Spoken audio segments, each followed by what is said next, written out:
పడావు పడ్డ జగిత్యాల నియోజకవర్గం. జగిత్యాల జిల్లా కేంద్రం. పల్లెటూరికి ఎక్కువ, పట్టణానికి తక్కువ. ప్రస్తుతం రాజకీయ వైషమ్యాలతో పడావు పడ్డ జగిత్యాల నియోజకవర్గం ఇది. కాంగ్రెస్ పార్టీ అధికారంలోకి వచ్చి 2 ఏళ్లు గడుస్తుంది. జగిత్యాల మాత్రం రాజకీయ సంక్షోభంలో కొట్టుమిట్టాడుతుంది. రాష్ట్రంలోని 119 నియోజకవర్గాల్లో నామినేటెడ్ పోస్టులు భర్తీ చేశారు. జగిత్యాల నియోజకవర్గంలో మాత్రం పడవ పెట్టారు. పదవుల కోసం ఏళ్ల తరబడి జెండా మోసిన క్యాడర్ కు కాంగ్రెస్ అధిష్టానం ఏం సమాధానం చెప్తుంది?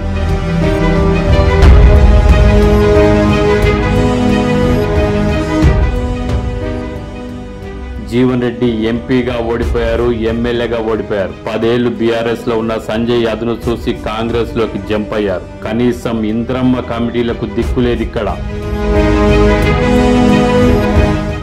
మార్కెట్ కమిటీ చైర్మన్ పదవులు మురిగిపోతున్నాయి. గ్రంథాలయం కోసం ఆశావాహులు చెప్పులు అరిగేలా తిరుగుతున్నారు. ఫలితం లేదు.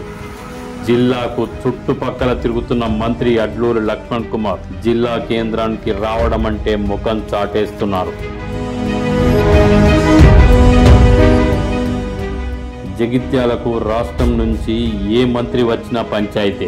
ఇక అధికారుల పరిస్థితి పెనం పొయ్యి మాదిరిగా మారిపోయింది. ఎమ్మెల్యే సంజయ్ అభివృద్ధి 70 కోట్లని చెప్తున్నారు. ఇది ఆయన కుటుంబ సభ్యులు కమిషన్ల కోసం చేస్తున్న కాంట్రాక్ట్ పనులని ఇతరులు చెప్తున్నారు.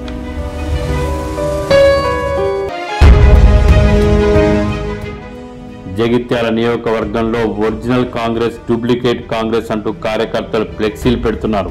సీఎం రేవంత్ రెడ్డి జీవన్ రెడ్డికి, ఎమ్మెల్యే సంజయ్ కుమార్ కు నవ్వుతూ ఫోటోలకు పోజులు ఇస్తున్నారు.